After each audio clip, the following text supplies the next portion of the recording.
Hello and welcome to Hanratty on Karate. I hope you enjoyed this series on karate camps, seminars and stuff.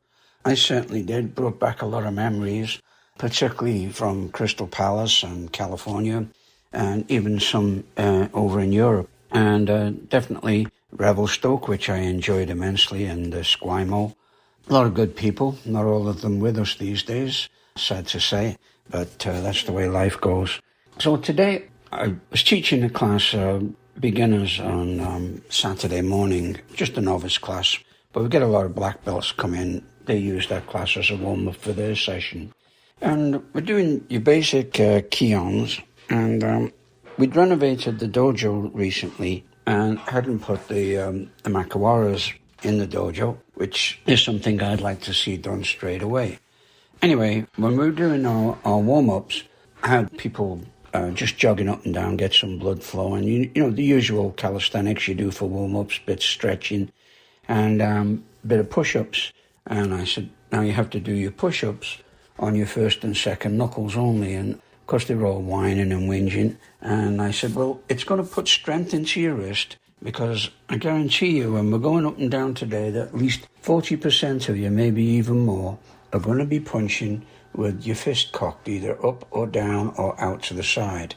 So I explained, you know, when you're punching, you want a straight line through your knuckles, through the wrist, elbow, shoulder, down into your hip.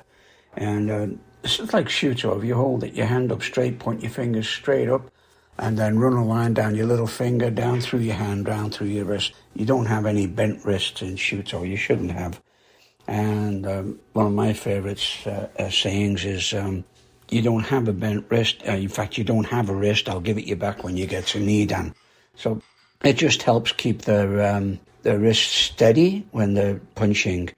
And punching fresh air is never going to temper the joints. So this is why I like the Makiwara.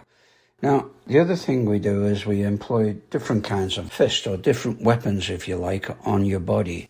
So your whole body basically is a weapon, but using that weapon, you need to temper it. It'd be like trying to have a sword fight with a very brittle piece of metal that hasn't been tempered and honed to a sharp edge. You try punching, that's why you see a lot of people, you see them on telly, they kind of overdo it. They punch somebody and then they're all, you know, swinging the hand going, ow, ow, ow, I hurt my hand. A good karate man should never hurt his hand if he's punching right. I've punched a lot of people and never broke my hand punching somebody, except when they've kind of moved a little off target and I got a little break on just past the little finger on the bone behind. You're going to get this if you don't punch straight on, or you kind of hook it. It's called a boxer's fracture, actually, because a lot of old experienced boxers, they go in with their head down and you'll actually use the head as a weapon to break their opponent's hand. And it's usually the fourth metacarpal on the little finger that takes all the power, and of course it snaps. It's only a small bone. Bones in the back of your hand are actually quite weak. And if you look at somebody like Higawana, the very famous Goju master, he conditioned his body over years and years. And I remember a guy in LA, I used to know his name was Kubota, and I met him a couple of times, a real fanatic. This guy used to temper his shins and his forearms with a 2-pound lump hammer, and and also bang on his shins with a stick, and just to get the calluses up. Now you can get calluses up and they'll build up, but you don't just want to punch a Makiwara till you bleed. What will happen then is you'll have to stop punching it, otherwise you're just going to take all the skin off your knuckles. Is just build it up slowly and then build up to full power. Now, I've still got calcium deposits under the skin on the first 2 knuckles of both my hands. And this is from years and years of hitting a Makiwara. I used to have a Makiwara in my backyard. And basically I would use it to temper the first 2 knuckles, because this is your basic weapon.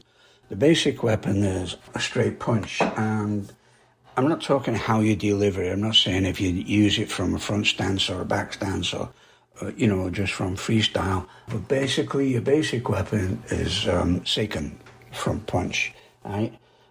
You can use the same 2 knuckles for a kagi or a hooking punch. You can use it for a mawashisuki or a roundhouse punch, and you can use it for a urasuki, which is like an uppercut. So you look at boxing, you've only got about 6 punches, but they're all delivered, or they should all be delivered with those 2 knuckles. Now, when you go into some old publications, some old Okinawan publications, they start to do variations like iponkan, which is the first knuckle extended, supported by the thumb. So you make a tight fist, and then you push the first knuckle forward on the index finger, and you support it tightly with the thumb. So as long as your thumb's rigid, the knuckle should be rigid. That's nice because you're using, the second joint of the finger, not the third joint of the finger, which would be, the one you use in a straight punch. So using the second joint, quite sharp, and they go, you can penetrate the rib cage with this.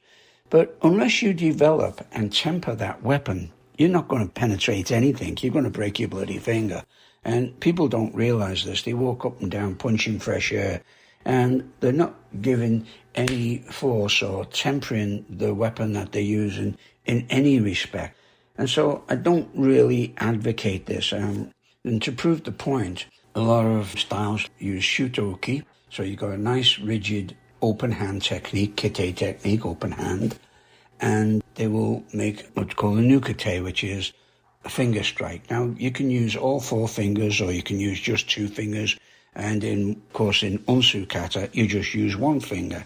But unless you're going to temper that weapon, it's not going to do you an awful lot of good. It may give a little bit of shock and a slight bit of pain. But the whole objective in karate is to kind of finish your opponent with 1 technique, your kinesatsu, right? Finish with 1 technique. That is what we're looking for. So if you put all your power behind that technique, say ippon nukite or nihon nukite, which is 2 fingers, or all 4 fingers, right? You're going to just break your bloody fingers, right? So you've got to temper the weapon. And if you intend to use it, you've also got to pick the target you're going to use against. Now, I'm not saying the nukite won't work, because I've poked people right in the throat with 4 straight fingers, and it works. It works great. It'll stop them absolutely dead, right? But you've got to pick your target. And a ponkan 1 finger strike will only work if you fire it at the eyes. Maybe if you can get it into the throat area, but it's just 1 finger. You want to go with 4 and horizontal and come upwards so that you get under the chin. So it's you've got to really think about that technique. It's a fine technique, right? You've got to look into the fine things. And that doesn't really happen when you've got adrenaline going. Your fine motor skills drop through the floor, right? And everything is just a big movement, which is good if you're interested in putting all the power behind your punches. But a lot of people don't. Like, I can bet you, if you can break a 3 or 4 inch board, and you see these idiots breaking concrete, breaking boards, and I'm not saying I haven't done it, people do it, curiosity, and I broke 2 inch boards, but I used to temper my knuckles, so it wasn't no big deal. Besides, the board's not moving, it's usually fixed, right? And you can hit it, and you can hit it with full power, but when you're in a fight, I guarantee you don't have time to build up that intensity. When you're looking at a board, and a lot of people try 1 or try another 1, 2, and then they build up the suspense, and then they go through and they do it, maybe after 3 or 4 warm-ups, if you like. You don't get that chance when it's on the line, right? You do not get a chance to do a warm-up. You have got to put all your power into the technique as soon as an opportunity presents itself. And you've got to pick your target, right? If you've got a full force punch and a guy just drops his head and you hit him on the top of the head, unless you've done something to develop your hand, it's going to break. Even if you do have a good developed knuckles and a good developed punch, hitting somebody on the top of their head is not advised. That's the thickest part of the skull, right? You're going to do some damage. You may give them a bit of pain, but your hand's going to bloody hurt, I can guarantee you. It'll be like punching a concrete wall full blast. So, all these 1 finger strikes, iponkan, which is the first finger, and nakadaka, which is the second finger, squeeze all the knuckles and then protrude the second finger. It may look good in a book. It may even look good when, you see them on telly where they've got the second finger extended and it looks really mean. But unless you've developed something over years, like tempered that weapon, it's going to just break and you're going to do yourself more damage than anybody else. So the best way to practice striking, punching, kicking is do it against an object or do it against a makawara or a punch bag. I have my students work on a punch bag and we do a drill where we start off with 10 techniques punching the bag, then we go to 20 techniques punching the bag, and we go on and on. It really tires you out. It's extremely exhausting. It's a question of stamina more than anything because your power starts to drop off. You're hardly moving the bag after a while. And if you don't keep your wrists firm, you're going to find that they get knocked back. You're going to end up with sore wrists, even worse. And so it does take a lot of conditioning before you can get into that thing. But you don't want to ignore it. I'm telling you right now, don't ignore it. If you ignore that and all you're ever doing is punching fresh air, you're going to get very good at punching fresh air. But anything else, you're going to get a shock. Okay? So it's the same thing with open hand strikes. Like stoki, which is a knife hand block using the ridge hand. Okay? A lot of people, they don't put any tension into the fingers. They kind of cup the hand. You're going to hurt yourself. Okay? You got to make that absolutely rigid, like it's a solid piece from the tip of your fingers right down through to the elbow. Okay? And using these techniques, then you may be able to get some joy out of them. But you don't see much shuto in fights at all. One thing I have used in a fight, and actually in a street fight, was haito, which is the inside knuckle of the hand. So if you can imagine a knife hand block where you're using the outside, okay, and the thumb is pulled back and down to give rigidity to the hand, pull the thumb in across, and you see the inside knuckle is exposed. This we call haito, okay? And haito is the inner edge of the hand, and thumb pulled in across the palm, and forefinger straight. And how I've used this is I've blocked the punch, come up around the back, and smashed it into the back of the opponent's head, and it gives a real shock to the occipital. I usually aim just below the base of the skull, so that's the occipital, and then below that you have your vertebrae going from Atlas C1, C2. C3 is particularly vulnerable because it's not really protected as much by the skull. So that's a good place to strike. It's a great place if you can spin your opponent around and use an elbow there, like an elbow strike. But I've seen so many elbow strikes that have gone wrong, and people, I've seen them chip their elbow when they're trying to do elbow drops onto boards and stuff like this. Again, it's a question of conditioning the weapon to suit the purpose. Okay, we have heel of palm strikes too.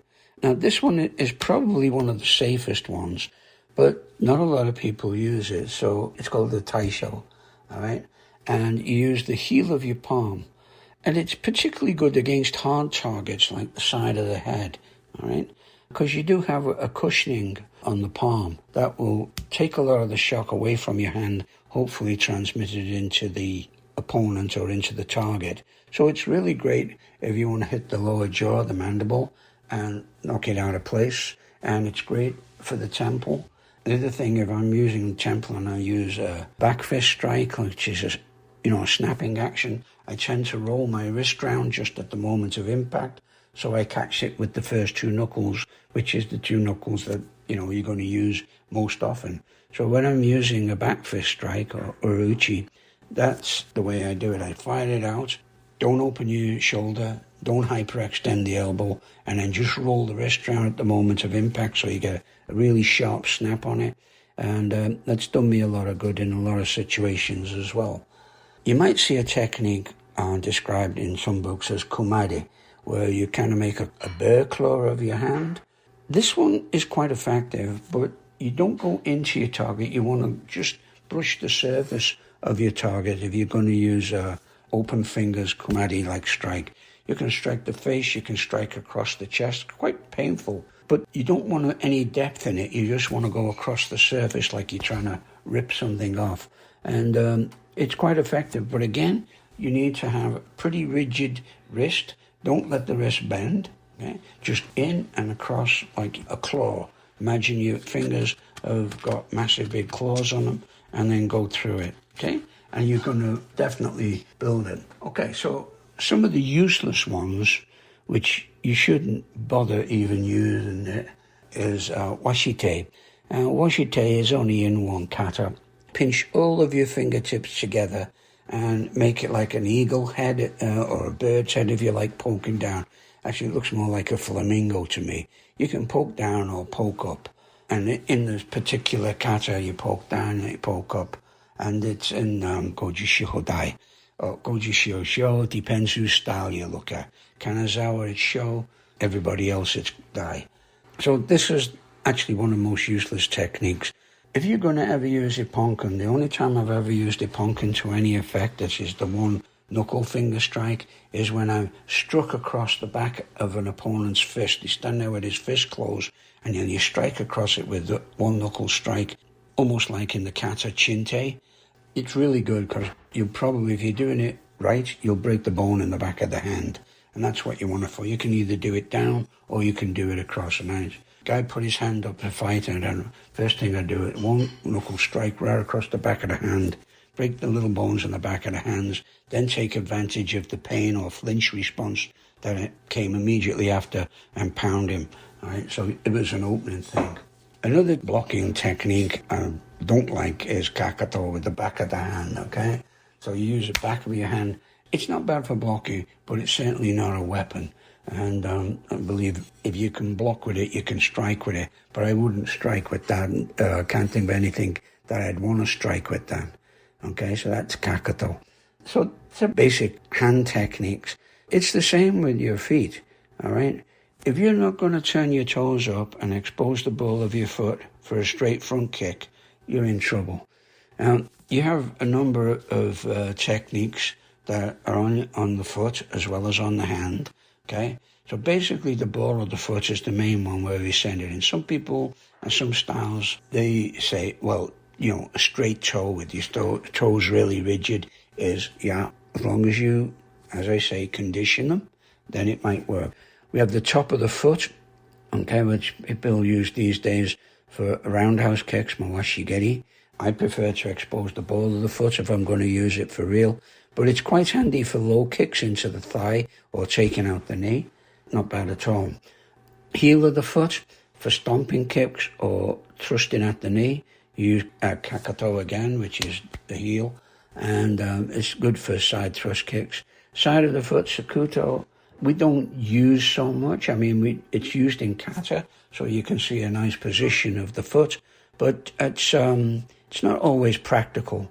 So, you know, maybe think about your kakato. And if you're going to be in a confrontation that is outside of competition rules, you're probably going to have shoes on or boots on. Make full use of what you've got, all right? Most people run around in runners, so kakato is great for stomping on the instep. Wonderful technique, okay? Heel down hard on the instep really gives you openings if you can do it. Or straight thrust heel to the kneecap will give you just as good an open. Just like if you remember the kata unsu, as you bring your hand round into hasamiyuki, then kekomi, that's what you're going to use, that heel technique.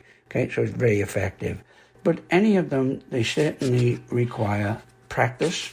They require tempering of the joints, and they require connection of the joints. If you look on every joint as a possible break in the coordination of the muscles and the power source, right? Whatever power source you're pushing from the floor, your feet to the floor is the only leverage you got. So back heel down, driving the hip forward, whether you're stepping or rotating, and then all the way through from the hip, push from the hip, lock the lats in, all the way down, shoulder down deep, drive in, and then keep everything as rigid as you can. And then you're going to transmit the kinetic energy you want to provide you with the technique that's going to get you out of trouble. Okay? So remember, it's all coordination, and the whole body needs to move at the same time and finish at the same time. All right? None of this touch and pull your hand away like you've won the World Cup. Load of rubbish.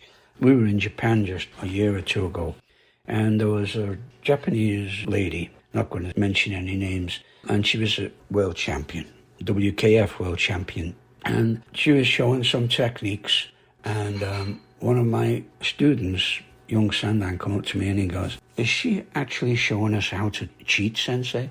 And I looked and I said, "Yep, because what you do is you throw a punch in, bounce the hand back before the hip had extended, hold it in the air like she'd caught the other guy, and deliberately try to hide the technique from the judges and then try to influence the judges dancing around with the hand in the air." And I said, well, apart from the obvious that the technique was non-effective, you were missing a lot of different points that we all look for, even when we're judging a competition. But out in the street, that'll get you killed, all right? And the most obvious, of course, was Zanshin. And Zanshin is a term that we use to describe the state of awareness that you must always keep. Always be aware of your opponent's ability to hurt you, even when you think he's finished. If he's twitching on the floor, he can probably still hurt you, okay? You step back, keep your eye on it. This is an attitude I like to instill in my students whilst doing kata as well. You finish your kata, don't just stand up like, oh, that was good, give me points or mark me up. No, you finish your kata, you keep looking at your opponent, bring everything back to the center and back to your starting position whilst being aware of everything around you. And this is a Zanshin, and you have to put this into your mind as often as you can, all right? Every day if you can. You're walking along the road, you may know the route very well. Just imagine, and I say this to the kids, you go to McDonald's, right? You go down the street and down to McDonald's. Are there any trees on your street? Yes, Sensei. Okay. How many trees? Oh, don't know, Sensei. How often do you go to McDonald's? Once a week. You never know how many trees there are on your street. I walk down the stairs in the dark and I exactly know what step I'm on. I'm not counting them or anything. You just know, all right? If you didn't know, you'd fall down the bloody stairs. So you want to try and keep this kind of attitude in every day, all right? Look, be aware, and keep this attitude. And it intensifies into Zanshin when you're in a confrontation, any confrontation. Okay, so I'll leave it at that for now. But as I say, practice tempering your weapon, otherwise it's no good to you. It's like fighting with a glass sword, right? Unless you've got it sharp and you've tempered it into something steel that you can use, not going to do you any good. So all these guys that just walk up and down the dojo every day, punching and kicking fresh air, good luck, all right? Might look pretty, ain't going to work. Hey, that's it from me, so take care. Any queries, comments, questions, let me know.